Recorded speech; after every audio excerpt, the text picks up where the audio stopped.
Hey, this is Sam Kim, the producer of TERA. And I'm Stefan Ramirez, the associate producer. We're excited today to provide a brief highlight of the demo we gave to community and press at PAX 2010. What you're about to see is an exclusive look at a new, updated build filled with content, improvements, and polish. This is not a trailer, but a cut-down version of our demo built entirely from footage captured in one of our playthroughs. TERA is deep. It doesn't have a story, it is a story. And progression in TERA isn't just about levels, items, or skills, but about moving the story forward and finding more about the world and your role in it as a player. Which brings us to why we're here today. The Valkyrian Federation has tasked an elite band of warriors to take down Turkasia and her evil band of cultists responsible for countless deaths of Federation citizens. I am Medjai the Priest. This is Atelius the Berserker. Brutus the Lancer. Zane the Archer. And finally, Bartholomew the Slayer, or Bob for short. To recap on the adventure thus far, the Valkyrian Federation called us to investigate any potential threats on the island of Dawn. There we found clues of a secret and dangerous cultist organization leading to the smuggler's hideout. There, the party encountered the Rock Monster, where Brutus protected everyone with his shield. After defeating the Rock Monster, the party found clues of the cultists leading us to the excavation site. The Federation awarded us with mounts and skills plus material for crafting. I chose weapon crafting, Bob chose butterfly gathering. Good job, Bob. And at the excavation site, the party encountered the Guardian, a monster made in the image of Turkasia. The Guardian was tough, and we almost didn't make it. Bob died 4 or 5 times, people were flying all over the place, and even Brutus went down. Luckily, we managed to defeat the Guardian and track the final location of Turkasia, leading us to the cultist refuge. Our mission? To take out Turkasia. We start things off by joining up with some mercenaries. Their help is welcome, as they'll definitely be necessary for the encounters to come. Our first arena demonstrates how the environment can be just as tough as the enemy. Spikes shoot through the floor, drawing blood and knocking us down. The strategy for us is to work the center of the room and not let the enemy push us into a fight with the spikes. I like how everybody's working together. You're working the center of the room, you're keeping that creature right in the middle, pinned down. This room really separates the men from the boys. The trick is to pay attention to the actions of the monster as well as the party around you. The mages throw energy blasts, and the lancers bash enemies, both of which knock players down, leaving them vulnerable to attacks.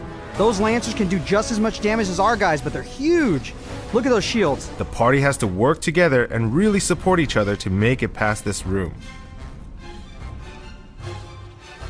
This is a classic example of looks can kill. What looks to be a captive woman is actually a high priestess in disguise. She will use a variety of attacks that we need to watch out for. So some of these enemies actually have the ability to knock down the player, leaving them vulnerable to attacks. Ah, and there's a knockdown. Her scepter will swirl around with a purple streak right before she blasts ice at you. We need to avoid this and take up position behind her or to the sides to attack while avoiding damage. This is an Argon army destroyer. He is a devastating force that will require us to focus on movement, placement, and timing. Yowza, that is a big hit. He has 4 arms, and the first thing that jumps out at you is the giant swords, which he will use to smash us. Notice how that chest is glowing. That actually means the Argon is running low on health and that he's getting more and more desperate with his attacks. He can throw both of those swords down with electricity. We have to avoid this and use our agility to dodge and block often. He also has a tendency to move all over the place. You'll see him drop 2 of his massive arms down, vault himself forward, and slash with his swords all at once. We really need Brutus and Atelius to get in there and keep his attention. With Bob slashing and rolling, and Zane utilizing his charge attacks for lethal damage from range. Medjai has to heal and stay alert during this encounter if we hope to survive. Turkasia is the reason why we're here, and our mission is to avenge our countless fallen comrades. But this encounter won't be easy. Here comes Turkasia. There she comes, she's charging. Jump! Get out of the way! Dodge! Careful, she'll run right through us! Your #1 defense is to move yourself out of the way. It's all about placement and timing.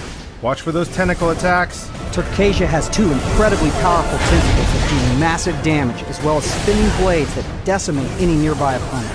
Combine these with countless powerful ability combos and an impenetrable defense, and you have one of the strongest foes the Federation has ever faced. Luckily, with teamwork and awesome heals, we proved that it's possible to take her down. That wraps up our PAX 2010 demo of TERA. If you like what you see now, you'll love what we'll have at launch. We're continuing to build, improve, and add content, and there's a lot more in store for the future. Soon, we'll be providing even more depth around things we touched upon today, like story, instance dungeons, crafting, enchanting, mounts, and much more. TERA is coming in 2011, and if you haven't already done so, check out our website, tera-online.com, and join our community for inside info on what's in store.